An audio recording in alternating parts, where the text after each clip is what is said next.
Praise the lord.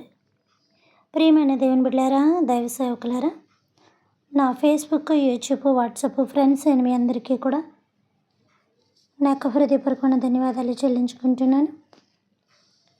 ప్రియమైన దేవుని బిడ్డలారా, దేవుని యొక్క వాక్యం మనము క్రీస్తు పుట్టు కోసం అప్పుడు మొదలు పెట్టుకున్నామని తెలుసు. కొన్ని కారణాల చేత మరి బాగా లేట్ అయింది. ఈరోజు లాస్ట్ యొక్క విషయాన్ని నేను మీకు తెలియజేయాలని అనుకుంటున్నాను. ఈ యొక్క విషయం ఇక్కడితో పూర్తి అయిపోతుంది.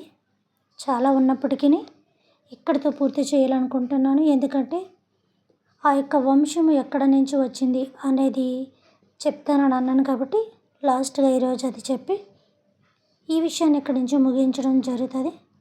మరి రేపు దినమన మనం వేరే కొత్త అంశం తీసుకొని దేవుని యొక్క నామములో మాట్లాడుకుందాం.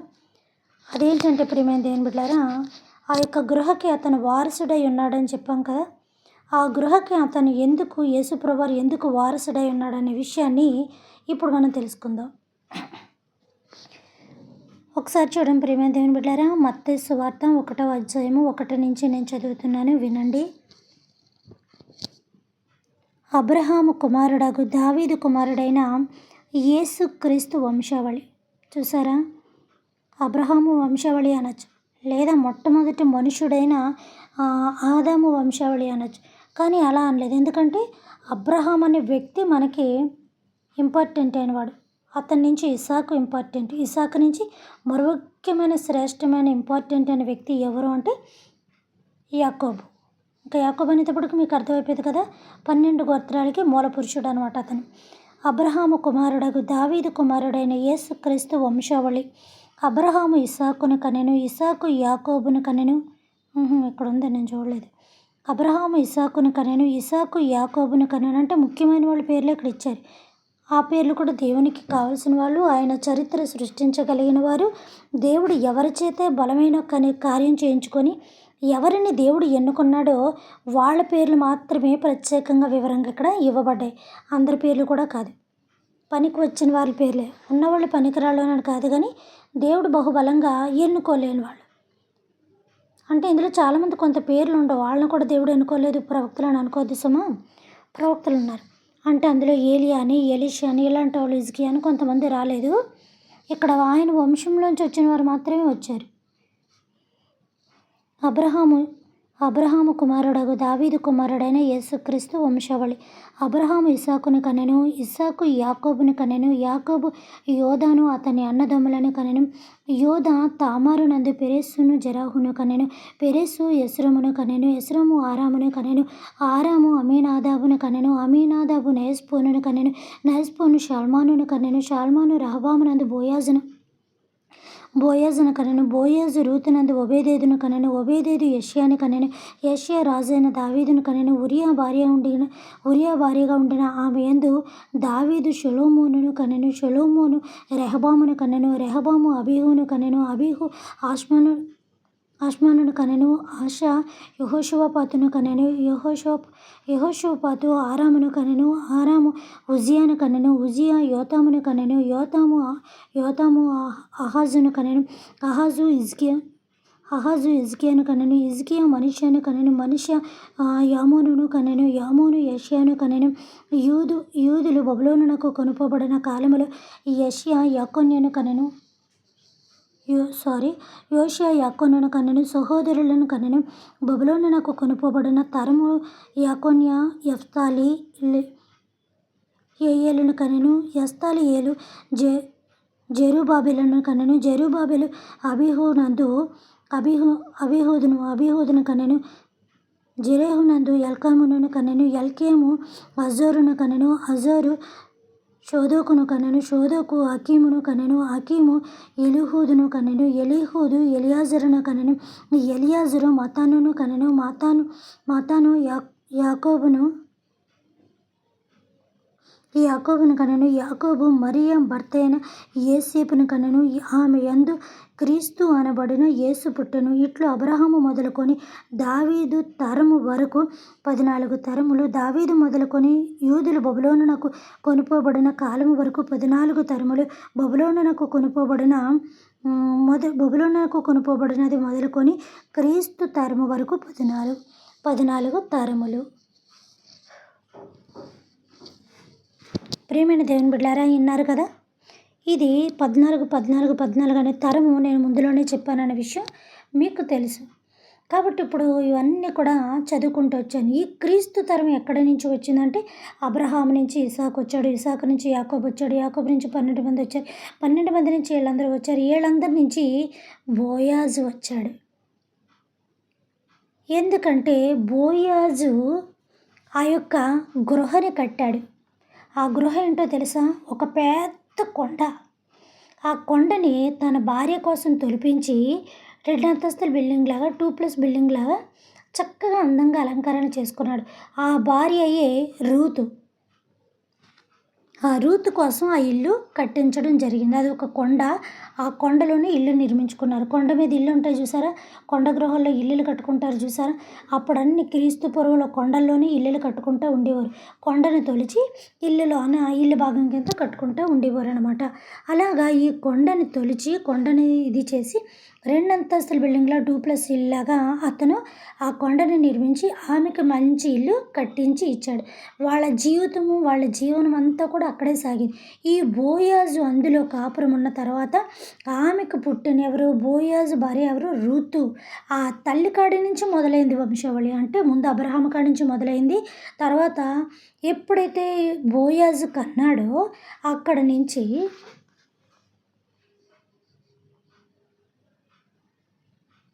ఒబేదేదు. బోయాజుకి వాళ్ళకి పుట్టిన కుమారుడు ఎవరనగా ఒబేదేదును కనెను. ఇక అక్కడ నుంచి వాళ్ళ వంశం అంతా కూడా ఆ యొక్క గృహలోనే పుట్టుకుంటూ వచ్చింది. ఆ గృహలో పుట్టిన తర్వాత మళ్ళీ వాళ్ళు పెద్ద ఎదగడం, భార్యలు సంపాదించుకోవడం, బయటికి వెళ్ళిపో ఉండడం, ఇది మొత్తం చరిత్ర అంతా కూడా ఇలాగ క్రీస్తు తరము దాకా వచ్చింది. క్రీస్తు తరము వచ్చేటప్పటికి వీళ్ళందరూ కూడా అంతరించుకుపోవడం. అంటే నేను చాలా షార్ట్లో చెప్పేస్తున్నాను అనమాట. కొంచెంగా ఇంకా మీకు తెలిసిపోయింది కాబట్టి నేను కొంచెంగా చెప్తున్నాను. వీళ్ళందరూ కూడా ఆ గృహలోనే పుట్టారు. తర్వాత పెళ్ళిళ్ళు అయిపోయాక భార్యలతోటి భర్తలతోటి ఎవరికాళ్ళు బయట కాపురాలకి వాళ్ళ జీవితాన్ని సాగించడానికి వాళ్ళు కావలసిన ఊర్లు కావలసిన చోటుకెళ్ళి వాళ్ళ కాపురాలు నిర్మించుకున్నారు. వాళ్ళ యొక్క జీవితం అంతా కూడా అందులోనే గడిచింది. దావీదు కూడా ఆ గృహలోనే పుట్టాడు. యెషయా ఆ గృహలోనే పుట్టాడు. అతని కొడుకు దావీదు ఆ గృహలోనే పుట్టాడు. దావీదు కుమారుడు సొలొమోను అందులోనే పుట్టాడు. మొత్తం వీళ్ళందరూ కూడా చరిత్ర చూసుకుంటే చరిత్రకారులందరూ కూడా యేసు ప్రభు యొక్క వంశావళి అంతా కూడా అందులోనే పుట్టుకుంటూ వచ్చారు. పుట్టుకురావడం, తర్వాత బయటికి వెళ్ళిపోయి పెద్దయ్యాక వివాహాలు చేసుకొని బయటికి వెళ్ళిపోయి సెటిల్ అవ్వడం. ఈ రీతిగా కొన్ని తరాలు గడిచింది. ఎన్ని తరాలు అంటే 14 తరాలు గడిచింది. ఈ క్రీస్తు తరం వచ్చేటప్పటికి యేసేపు అనే వ్యక్తి కూడా జీవనోపాధికి కూడా అతను కూడా నజరేతు వచ్చేసాడు. అక్కడొచ్చి అక్కడ కాలం గడుపుకొని చేస్తున్నాడు. అందుకే అతను ఈ యొక్క స్త్రీని కన్నప్పుడు ఈ యొక్క జనాభా లెక్కల విషయంలో ఈ యొక్క ప్రజా సంఖ్య రాయడానికి వచ్చినప్పుడు తన ఊరు వస్తాడు. తన ఊరు ఎవరంటే యేసేపుకి కూడా గృహలో వారసత్వం ఉంది. ఎందుకంటే యేసేపు కూడా గృహలో పుట్టినోడే. యేసేపు పాత యేసేపు కాదు, కొత్త యేసేపు, క్రీస్తు తండ్రి పుట్టినవాడే. వాళ్ళందరూ కూడా అందులో పుట్టినవాడే. కాబట్టి నీ ఇల్లు ఇది కాదురా బాబు అని చెప్పి డైరెక్ట్గా మరియమ్మకి తెలియదు ఆ గృహ ఎక్కడుందో ఏంటో. తన తాతల ఇంటికి తాను తీసుకొని వచ్చాడు. ఎవరు? యేసేపు తన ఇంటికి తాను తీసుకొని వచ్చాడు. నా తాతల గృహ అది ఇది అని చూస్తే అక్కడంతా శిథిలమైపోయి ఉంది. అప్పటికి ఎవరు లేకుండా ఎవరో రావడం, ఎవరో పోవడం, ఎవరో గాడిదలు గొర్రెలను కట్టుకోవడం, ఈ రీతిలో మొత్తం అదంతా శిథిలమైపోయింది.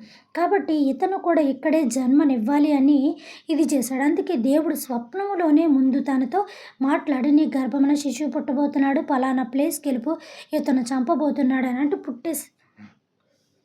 చంపడానికి చూస్తున్నాడు, పలానా ప్లేస్కి వెళ్ళిపోయి నేను ఇచ్చేదాకా అక్కడే ఉండమని చెప్పి ఇది చేసిన గొప్ప వ్యక్తి ఎవరని అనగా పరిశుద్ధాత్మ దేవుడి యొక్క ప్రేరేపణ బట్టి రాగా నా సొంత ఇంటికి నేను వెళ్ళిపోవాలి, నా గృహాన్ని నేను వెళ్ళిపోవాలి. అంతే కదా, అక్కడ మనకు ఒక పని కూడా పడింది. ఏంటది? మన గుర్తింపులు, మన యొక్క ఐడెంటిఫికేషన్ ఏమంటారు దాన్ని?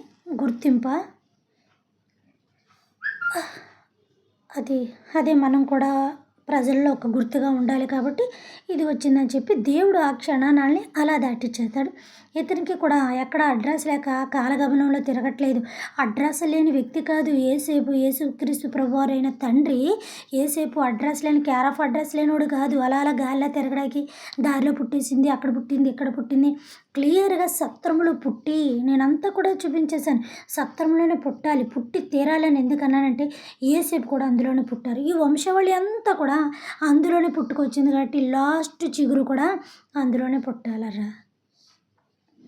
కాబట్టి ఆ గృహలోనే పుట్టాడు. ఆ గృహలో ఆ తల్లి కని అప్పుడేమో సత్రములో క్లియర్గా పేరిచ్చారు. అక్కడ సత్రంలో ఇక స్థలం లేదు, అందరితో నిండిపోయింది. ఆ పసిబిడ్డతో ఎక్కడ ఉంటుంది ఇన్ఫెక్షన్ వచ్చి ఆ కొద్దిగా దూరంలో ఉన్న పొలంలో ఆ రాళ్ళి ఉన్న తొట్టిలో నీళ్లు తాగడం మొదలుపెట్టింది.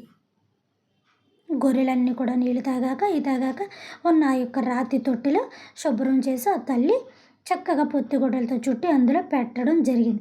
కాబట్టి యేసుప్రభువారు ఖచ్చితంగా అక్కడ పుట్టాలి, పుట్టి తీరాలి. యేసుప్రభువారికి అది వారసత్వం అనే గృహ అని చెప్పాను కదా. వీళ్ళందరూ ఆ గృహలోనే పుట్టారు. ఆ గృహ ఎవరిది అంటే బోయాజిది. అది గృహ కాదు, ఒక పెద్ద కొండ. ఆ కొండని ఒక డూప్లెక్స్ బిల్డింగ్ లాగా అతను లోన్ రెడీ చేసి భార్యకి ఇచ్చి రూతుకి ఇచ్చి వాళ్ళిద్దరూ కూడా అందులో జీవితాన్ని సాగించుకుంటూ వచ్చారు. ఈ ఎత్తున బోయాజు నుంచి అబ్రహామును పక్కన పెడదాం. ఈ బోయాజు నుంచి పుట్టుకొచ్చిన సంతానం అంతా కూడా యెషయా కానీ దావీదు కానీ అతని పిల్లలు కానీ మొత్తం అంతా తరతరాలు ఇందులో పుట్టించారు. కాబట్టి ఈ లాస్ట్ చిగురైన దావీదు చిగురని ఎందుకు వచ్చిందంటే దావీదు కూడా అందులోనే పుట్టాడు కాబట్టి ఇతను కూడా అందులోనే పుట్టాలి, పుట్టి తీరాలని దేవుడు తన ప్లేస్కి తనని నడిపించాడు. ఎందుకంటే ఐగుప్తు దేశము నుండి నా బిడ్డను నేను తీసుకొని వస్తాను అంటే అది వేరే చోట ఉన్న వాక్యం అనుకోండి. కాబట్టి యేసేపు డైరెక్ట్గా తన తాతింటికి తీసుకెళ్ళాడు. అప్పటికి అదంతా పాడైపోయింది. చూడండి, పురాతనమైన పల్లెటూరులో ఇల్లు ఉన్నప్పుడు అంతా అక్కడికి వచ్చినప్పుడు తర్వాత వాళ్ళ చదువులు సాగి అన్నీ సాగి అక్కడికి వెళ్ళిపోయినప్పుడు ఆ పెద్దవాళ్ళు చనిపోయినప్పుడు ఆ ఇంటికి తాళం వేయబడమో లేకపోతే అమ్మేయడమో లేకపోతే మా తాతల గుర్తుని అలా ఉంచుకోవడమో జరుగుతుంది. అప్పుడు ఏమవుతుంది, ఇల్లంతా పాడైపోయి బూజులు పట్టేసి ఒక బూత్ బంగ్లాలా తయారవుతుంది. అది మనుషులు అలికిడి లేని ఊరైనా అది ఇల్లు అయినా కూడా ఎలా ఉంటుందంటే ఇక అలాంటివే భయం వేస్తాయి. దెయ్యాలు చూస్తే భయం వేస్తాయో లేదో తెలియదు కానీ ఎలాంటివి చూస్తే అలాంటి నిర్మానుషమైన ప్లేసులు చూసినా, ఇల్లులు చూసినా, స్థలాలు చూసినా, మనిషి అలికిడి లేనిది చూసినా మనిషికి ఒక రకమైన భయం పుట్టుకుంటూ వస్తుంది. కాబట్టి ప్రియమైన దేవుని బిడ్డలారా, ఆ రీతిలో అది అలా శిథిలం అయిపోయింది. కాబట్టి అక్కడ అందరూ రావాలి కాబట్టి ఆ యొక్క జనాభా లెక్కలకి ఆ యొక్క ప్రజా సంఖ్యకి వచ్చారు జరిగింది. పాపం అతను అనుకున్నట్టుగా ఉంటుందని అనుకున్నాడు కానీ ఏసేపు వచ్చేటప్పటికి మొత్తం ఫుల్ అయిపోయింది అక్కడ. కాబట్టి సత్రంలో వారికి స్థలం లేనందున అక్కడ తీసుకెళ్ళి ఆ యొక్క తొట్టెలో ఆ తల్లి పడుకోబెట్టింది. క్లియర్గా ఉంది కదా. సత్రంలో కనడం అంటే పుట్టడమే కదా. అక్కడే కనాలి, కని తీరాలి. యేసుప్రభు గారిది బోయాజు తాత అవుతాడు. ఆ యొక్క రూతు నానమ్మ అవుతుంది. ఎన్ని తరాలకి? 14 తరాలకి, 42 తరాలకి తర్వాత అతను ఆ గృహకు వారసుడే ఉన్నాడు. ఎన్ని తరాలైనా వారసుడే, 42, 32 కాదు, ఎన్ని తరాలకైనా వారసుడే. కాకపోతే అక్కడ పుట్టాలి, పుట్టి తీరాలని ఎందుకనంటే అది వారసత్వపు గృహ. అది అతనికి యేసుప్రభువారికి బోయాజు 42 తరాలకి తాత, రూతు 42 తరాలకి నానమ్మ అవుతుంది. కాబట్టి ఈ వివరం అక్కడే పుట్టాలి, పుట్టి తీరాలని ఎందుకన్నానంటే ఇందుకన్నాను. ఇంకొక విషయం, ఈ తల్లి ఈ తొట్టెలో అక్కడ పెట్టడానికి గల కారణం ఏంటి? ఆ ప్లేస్కి ఎందుకు తీసుకెళ్ళింది, అక్కడ ఎందుకు పెట్టింది, అది కూడా అక్కడ అందులో ఆ తొట్టి దగ్గర కూడా ఒక అద్భుతమైన మర్మం ఉంది. అయిపోయింది అనుకున్నాను కానీ దేవుడు ఇప్పుడే గుర్తు చేశాడు, మర్మం ఉంది. ఇది రేపు దినమన మనం మాట్లాడుకొని ఆ తర్వాత క్లోజింగ్ తీసుకోవచ్చు.